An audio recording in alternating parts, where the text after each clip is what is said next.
বন্ধুরা সবাই কেমন আছো?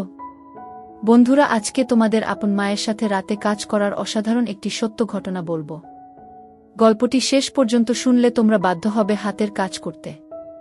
না হলে সবাই আমাকে কাজ করে দিয়ে যাবে, আমি বাধা দেব না। দীপ সেনগুপ্ত, দোহারা গড়ন, শ্যামবর্ণ, 5.5 ফুট প্রায়, বয়স 47। এমনি গম্ভীর প্রকৃতির, কিন্তু পাড়ার ক্লাব ফুটবল টুর্নামেন্ট জিতলে সবাইকে মিষ্টি খাওয়ায়। ছুটির দিন আগে টেবিল টেনিস খেলত, এখন ক্লাবে তাস, কখনো তাসের বাজি খেলে। ডোনেশন ক্যাম্প ভালো চাঁদা দেয়। রাতে বন্ধুদের আড্ডায় রাজনীতি আর দেশের পরিস্থিতি নিয়ে লেকচার মারে।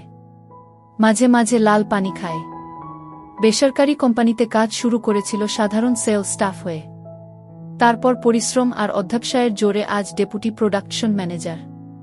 পিয়ালি সেনগুপ্ত, বয়স 42। পড়াশোনা বেশি দূর নয়। গোলগাল চেহারা, ফর্সা, 5 ফুটের মতো হাইট। বয়সের মেদ জমেছে পেটে। কমলা বাগান এখনো তেমন ঝোলেনি। প্রায় চোখে কাজল দেয়। সন্ধে থেকে রাত 10টা পর্যন্ত টিভি সিরিয়াল, বাকি সময় হোয়াটসঅ্যাপ, ফেসবুক বা খেলাধুলার ভিডিও দেখে। নয়তো বন্ধুদের লেডিস ক্লাবে। ফুচকা খেতে খুব ভালোবাসে। কোনো কথায় একবার হাসি শুরু হলে আর থামতে চায় না। বছরে একবার বেড়াতে যাওয়া চাই। সন্দীপ সেনগুপ্ত, দীপ পিয়ালির ছেলে, 22 বছর। ভালো ক্রিকেট খেলে। আন্ডার 19 খেলেছে জেলার হয়ে। ফেলুদার গল্পের ভক্ত। এখন দিল্লিতে MBBS পড়ছে। তুলিকা সেনগুপ্ত, ওদের মেয়ে, 20 বছর বয়স। কথা কম বলে। পাড়ার বিজয়া সম্মিলনী অনুষ্ঠানের ফাংশনে রবীন্দ্রসঙ্গীত গায়, লাইব্রেরির বাৎসরিক ডিবেটে অংশ নেয়। তবে কলেজ যাওয়া ছাড়া বাড়ির বাইরে প্রায় দেখাই যায় না। অসম্ভব মেধাবী। পড়াশোনায় ধ্যানজ্ঞান তার। উচ্চ মাধ্যমিকে স্ট্যান্ড করে ডাক্তারি না পড়ে ফিজিক্স অনার্স পড়ছে। ইচ্ছে এরপর স্কলারশিপ নিয়ে ইউএসএ যাবে, পোস্ট করবে। তাই বাবা মাকে বলেই রেখেছে 10 বছরের আগে বিয়ের কথা যেন না ভাবে তারা। দাম্পত্য জীবনে দীপ আর পিয়ালি সুখী। ওদের খেলাধুলার জীবনও সুখের। তবে শুরুটা তেমন ভালো ছিল না। পিয়ালি নদিয়ার বাংলাদেশ সীমান্তের এক গ্রামের মেয়ে। 20 বছরে বিয়ে হলেও অন্য মেয়েদের মতো অত অ্যাডভান্স ছিল না সে।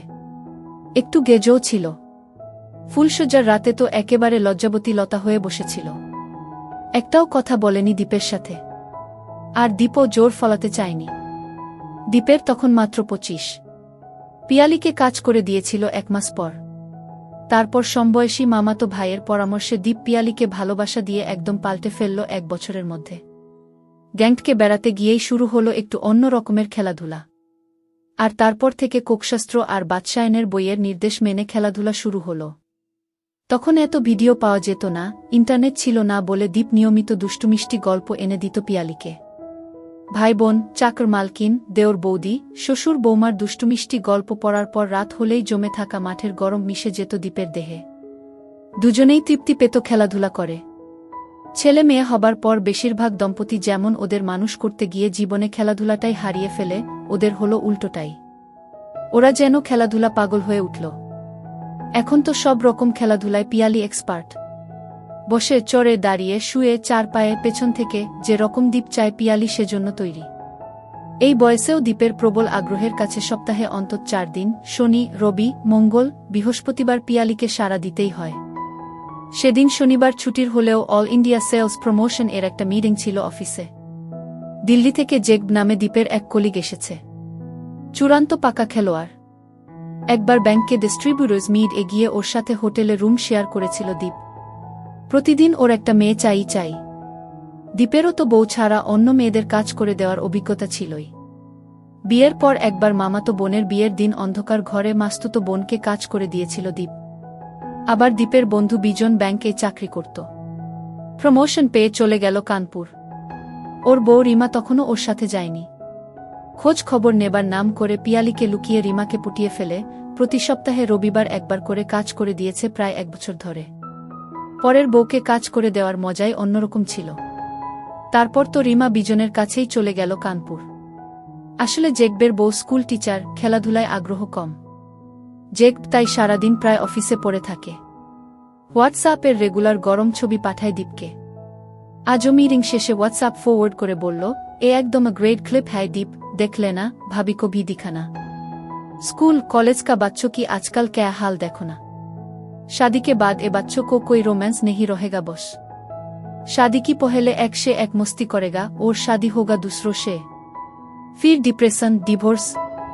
दीप क्लिपटा एक झलक देखलो। तारपर कथाय कथाय बांगाली ना तामिल कोनो मेয়েরা বেশি মায়াবী, হিজাবি মেয়েদের কেমন লাগে, খেলাধুলা করে স্টার মেয়েরা কেমন রোজগার করে, এইসব আলোচনা করতে করতে সন্ধে হয়ে এলো। জেকবের ফ্লাইট 7টায়। ক্যান্টিনে কফি খেয়ে বাই বলে জেক বেরিয়ে গেল। দীপ নিজের চেম্বারে গিয়ে দুটো একটা কাজ সেরে ভিডিও ক্লিপটা চালালো। দুটো অল্প বয়সী ছেলেমেয়ের বন্ধ ঘরে খেলাধুলার ভিডিও। 10 মিনিটের ভিডিওটা অনেকবার করে দেখল দীপ। আর দেখতে দেখতেই প্রচণ্ড মাথা যন্ত্রণা শুরু হলো হঠাৎ করে। মেঘ করে আসছে, বৃষ্টি হবে। আজ গাড়িও আনেনি দীপ। মনে হলো অনেকদিন বারে লাল পানি খায়নি, ভাবল যদি লাল পানি খেয়ে মাথাটা সারে। পুরনো জানাশোনা একটা বারে গিয়ে 3 পেগ খেয়ে বৃষ্টিতে ভিজে যখন দীপ বাড়ি ফিরল, এক ঘরে তুলি পড়ছে। ড্রয়িং রুমে পিয়ালি টিভিতে মন দিয়ে একটা রিয়েলিটি শো দেখছে। দীপ যে ঘরে ঢুকেছে টেরই পেল না। দীপ নিজের ঘরে ঢুকে জামা কাপড় চেঞ্জ করে স্টান শুয়ে পড়ল লাইট নিভিয়ে। মাথার যন্ত্রণাটা মনে হচ্ছে আবার ফিরে আসছে। খাবার টেবিলে বসে দীপের বারবার জেকবের কথাগুলো মনে পড়ছিল। নিজের ছেলেমেয়ের কথা ভাবছিল দীপ মেয়ের দিকে তাকিয়ে। ভালো লাগছিল না কিছু। খিদে নেই বলে ডিনার টেবিল থেকে উঠেও পড়ল। পিয়ালি কাজ সেরে শোবার ঘরে আসলো প্রায় 1 ঘন্টা পর। লাইট নিবিয়ে চোখের উপর হাত রেখে শুয়ে আছে দীপ। পিয়ালির আজ পিরিয়ডের 5 দিন। 4 দিন কিছু হয়নি বলেই হয়তো দীপের মুড অফ। দীপের গায়ে হাত দিয়ে দেখল পিয়ালি, নাহ জ্বর নেই, এমনটা কোনোদিন হয়নি। বিরক্ত লাগছিল পিয়ালির। কি হয়েছে বলো তো তোমার? শরীর খারাপ? মিটিংয়ে কোনো ঝামেলা হয়েছে? দীপ কোনো উত্তর দিল না। ঝুঁকে পড়ে চুলে বিলি কাটতে কাটতে বলল, বলো না সুইট হার্ট, কি হয়েছে? তোমার তো এরকম কখনো হয় না। দীপ এবার পাশ ফিরে বালিশের নিচ থেকে মোবাইল বার করে হোয়াটসঅ্যাপের ক্লিপটা চালিয়ে পিয়ালির হাতে দিল। এমন ক্লিপ তো দীপ রোজই দেখায়। তবু দুবার দেখবার পর পিয়ালির হাত যেন অবশ হয়ে গেল। হাত থেকে মোবাইল পড়ে গেল। পিয়ালির এবার দীপের মাথা ব্যথা। ডিনার টেবিল থেকে উঠে আসার আসল কারণটা বুঝতে আর বাকি রইল না। ভিডিওটাই যে মেয়েটা কাজ করিয়ে নিচ্ছে সে আর কেউ নয়, দীপ আর পিয়ালির অতি আদরের মেয়ে তুলি। তুলিকা। কিছুক্ষণ কথা নেই। তারপর পিয়ালির গলা কেঁপে উঠল। কাদো কাদো গলায় বলল, হ্যাঁ গো, এখন কি হবে? কি আবার হবে? ভাইরাল হবে আরও। আত্মীয় স্বজন দেখবে, পাড়া প্রতিবেশীর মোবাইলে যাবে গু। এবার হাউ হাউ কেঁদে ফেলল, হায় ভগবান, কি অন্যায় করেছি আমরা। মেয়ের এমন কাজ দেখতে হলো। শয়তান মেয়ে, মরে গেলি না কেন? এক হাত দিয়ে দীপকে ঠেলা দিয়ে বলল, আমি যাচ্ছি যাচ্ছি তুলির কাছে, আমাকে জানতেই হবে সব গু। পিয়ালির হাতটা টেনে ধরল দীপ। একদম না, যা হবার হয়ে গেছে। মা হয়ে তোমাকে এসব কিচ্ছু জিজ্ঞেস করতে হবে না। সম্মান তো যা যাবার গেছেই গু। ফুপিয়ে কাঁচতে কাঁচতে চোখের জলে সারা রাত জেগে কাটালো পিয়ালি। একটার পর একটা সিগারে খেয়ে পায়চারি করে রাত কাটল দীপের। ভোরের দিকে বোধহয় একটু ঘুম এসেছিল। ভাঙল নটায়। তুলিকা সায়েন্স কলেজে একটা ফিজিক্স সেমিনারে বেরিয়ে গেছে। বাজারে যেতে আর ইচ্ছে করছিল না। পিয়ালিও রান্নার মেয়েটাকে বলল, ফ্রিজ খুলে দেখ, তোর যা খুশি রান্না কর গু। সারাদিন থমথমে মুখে নিশ্চুপ কেটে গেল দুজনের। রাতে খেতে বসে তুলির সামনে প্রাণপণ চেষ্টা করল স্বাভাবিক থাকার। সোমবার অফিস থেকে ফিরে চা খেতে খেতে দীপ বলল, আমার ট্রলিটা গুছিয়ে দাও, কাল ট্যুর আছে গি। কোথায়? চেন্নাই। স্টেক হোল্ডারদের সাথে। তারপর মার্কেটিং চেইন। দিন 7 লেগে যাবে। রাতে বিছানায় শুয়ে ফের বলল পিয়ালি, ভাবছি তুমি চলে গেলে ওকে জিজ্ঞেস করবই গে। ভীষণ রেগে গেল দীপ। কি জিজ্ঞেস করবে? কাকে দিয়ে কাজ করিয়ে নিয়েছে?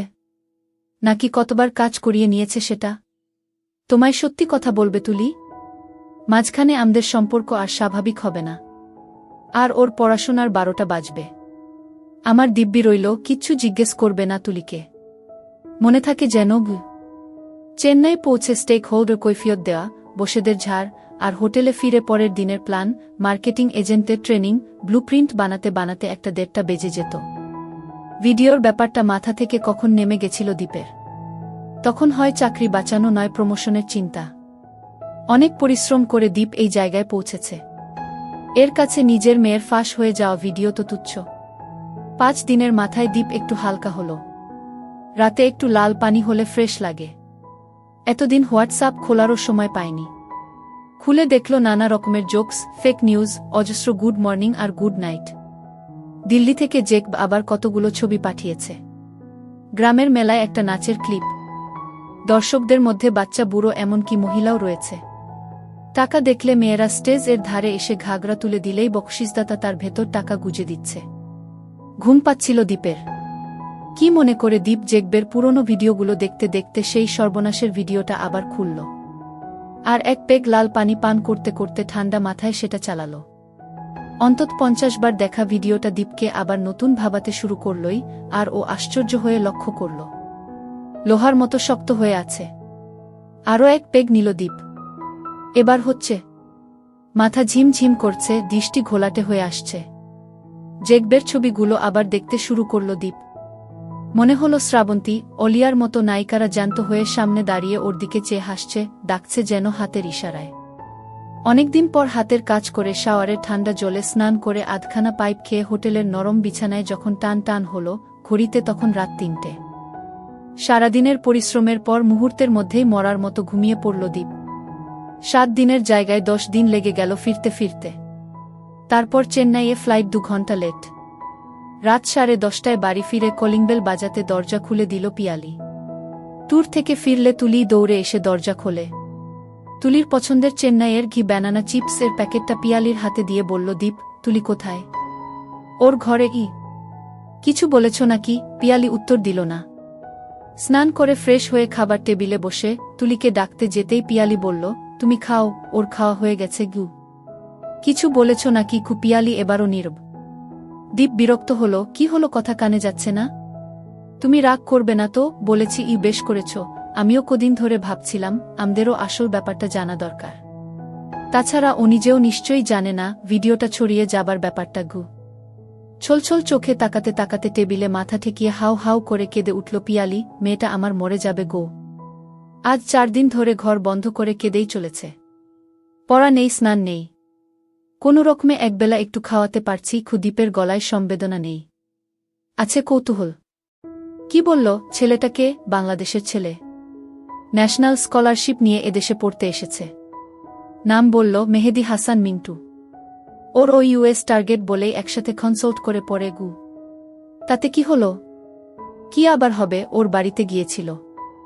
2টো ছেলে মেয়ে এক ঘরে থাকলে যা হয়। ভিডিও তুলল কি করে? দীপের গলা আরও রুক্ষ শোনাল। তুমি এমন কেন? মেয়েটার জন্য একটু দয়ামায়া নেই? শুধু জেরা করে চলেছ। যা জিজ্ঞেস করছি বলো।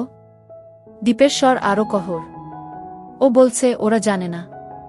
বাড়িওয়ালার ছেলে হয়তো লুকিয়ে তুলেছে। তুলির বন্ধু তো পেইং গেস্ট থাকে। ওর ঘরের ভেতর দিয়েও সেই ছেলেটা যাতায়াত করে। হয়তো মোবাইল লুকিয়ে রেখে গেছে। ভিডিওটা তুলিকে দেখিয়েছিলে? হুচি বলল পিয়ালি। দীপ একটা দীর্ঘশ্বাস ছাড়ল। এখন কেঁদে তো লাভ নেই, ভবিষ্যতের কথা ভাবতে হবে। ভেঙে পড়লে তো চলবে না। পরদিন অফিস ছুটি, শনিবার। ঘুম থেকে উঠেই তুলির দরজায় টোকা মারল দীপ। তুলি মা, দরজা খোল, কথা আছে। দীপ জানত সহজে দরজা খুলবে না। অনেক ধৈর্যের পর কঠোর হতেই হল। এবার দরজা ভেঙে ফেলার ভয় দেখাতে দরজা খুলল তুলি। যেন ভূতে পাওয়া চেহারা। বাবাকে কাছে টেনে ধরে হাউ হাউ করে ফের কেঁদে ফেলল। মেয়েকে ওভাবেই কাছে টেনে ধরে সোফায় বসালো দীপ। কিচ্ছু হবে না, এত ভয় পাচ্ছিস কেন? তোদের বয়সের 2টো ছেলে মেয়ে একা ঘরে থাকলে তো এসব হতেই পারে। আমাদের সময় 51বর্তী পরিবারে 15টা ভাই বোন থাকত। ওরাও গোয়াল ঘরে ধানের ফাঁকা গোলায় গিয়ে এসব। আমাদের আগের যুগে বাল্যবিধবাদের নিয়ে বাড়ির বয়স্ক পুরুষরা ফুর্তি করত। আজকের মতো টেকনোলজি থাকলে সেই কীর্তির হাজারে হাজারে ভিডিও ছড়িয়ে যেত। তুলি একটু মাথা তুলে তাকালো। পিয়ালি জলখাবারের লুচি তরকারি সোফার সামনের ছোট টেবিলে রাখতে রাখতে বলল, কিন্তু আমাদের আত্মীয় স্বজনদের কাছে ওটা পৌঁছে গেলে? পিয়ালির দিকে কটমট করে তাকালো দীপ। তুলির মাথায় হাত বোলাতে বোলাতে বলল, কিচ্ছু হবে না। ওটা যে তুলি তার প্রমাণ কি? আমাদের অফিসে একটা মেয়ে আছে, হুবহু শতাব্দীর মতো দেখতে, বয়সও ওই রকম। একরকম দেখতে তো 2জন 3জন থাকতেই পারে। কেউ জিজ্ঞেস করলে স্রেফ ডিনাই করবে গে। একটা লুচি ছিঁড়ে পিয়ালি তখন তুলিকে জোর করে খাওয়াচ্ছে। দীপ একটা লুচি মুখে নিয়ে বলল, নিজেকে একদমই পাল্টে ফেল মা। জিন্স টি শার্ট ছেড়ে শাড়ি পর, চুলটা ছোট করে ফেল, লিপস্টিক লাগাস না, আমি একটা পাওয়ারলেস চশমা এনে দেব, দেখবি লুকটাই পাল্টে যাবে। ছেলেমানুষি ভাবটা ছেড়ে একটু গম্ভীর হয়ে চলবি, দেখবি আশেপাশের লোক যারা তোকে রোজ দেখে চিনতেই পারবে না। আর পড়াশোনার ব্যাপারে কনসাল্ট করতে হলে বন্ধুকে আমাদের বাড়িতে আসতে বলবে। প্রকারান্তরে দীপ বুঝিয়ে দিল, কাজ করিয়ে নিতে হয় নিজের বাড়িতে এনে কাজ করিয়ে নিবি। মনে হলো তুলি খানিকটা আশ্বস্ত হল। যাও এবার সব ভুলে পড়তে বসো, তোমাকে ফিট করতে যেতে হবে মনে রেখো। দীপ উঠে পড়ল। দিন 20 কেটে গেছে এর মধ্যে। তুলি অনেকটা স্বাভাবিক, লুকস খানিকটা পল্টেছে, চোখে চশমা, শাড়ি পরছে মাঝে মাঝে, কলেজ কম যাচ্ছে, বাড়িতেই পড়াশোনা করছে। সেদিন রাতে বলল দীপ, জিনিসটা কিন্তু দারুণ, খেতে দারুণ হবে। কে? কার কথা বলছো? কে আবার? তোমার মেয়ে তুলি। খুপিয়ালি রেগে দীপের মাথাটা কোল থেকে নামিয়ে দিল। ছি ছি, নিজের মেয়েকে জিনিস বলছো? জিনিসকে জিনিস বলবো না, কি বলবো? সব মেয়েরাই জিনিস। তাহলে তোমার মাও জিনিস ছিল এককালে, এখন বাতিল। বন্ধুরা, সত্যি বলছি এই জায়গাটায় এসে আমার অনেক হাসি পাইছে গি। যাই হোক, আগে যাওয়া যাক। পিয়ালির কোল থেকে উঠে আলমারির উপর থেকে একটা ট্যাব নিয়ে এলো দীপ। তুলির ভিডিওটা নিজের মোবাইল থেকে মুছে দিয়ে এটাই ট্রান্সফার করে নিয়েছে। ভিডিওটা চালিয়ে দিল। 8x10 স্ক্রিনে আরও স্পষ্ট ছবি। দীপের বিকৃতি দেখে পিয়ালির গা ঘিন ঘিন করছিল, তাই মুখ ঘুরিয়েছিল। দীপ ওর মাথাটা ধরে নিজের দিকে ফেরালো জোর করে। মাঝে মাঝেই পজ করে দেখতে লাগল। অন্ধকারে পিয়ালি অন্যদিকে তাকিয়েছিল, দেখছিল না এসব। উফ, বন্ধ করো তো, ঘুমো এখন। পিয়ালির গলায় রাগ। পিউ বেবি। সেদিনকার মতো ঘুমিয়ে পড়ল দীপ। দুদিন পর দীপের ভেতরের শয়তানটা আরও হিংস্র হয়ে উঠল। সেদিন রাতে বলেই ফেলল পিয়ালিকে, একটু ম্যানেজ করে দাও না, টেস্ট করি একটু গু। কিসের ম্যানেজ? আরে তুলিকে একটু কাজ করে দেখি গু। রাগে বিছানা থেকে নেমে যাচ্ছিল পিয়ালি। দীপ ওকে টেনে ধরল। আরে মেয়ে তো, তাই বলে তুমি বাবা হয়ে তুমি মেয়েকে, তাতে কি? তোমারও আছে, তুলিরও আছে। দুনিয়ার লোক দেখতে পারে আর আমি বাবা হয়ে মেয়েকে কাজ করে দিতে পারি না?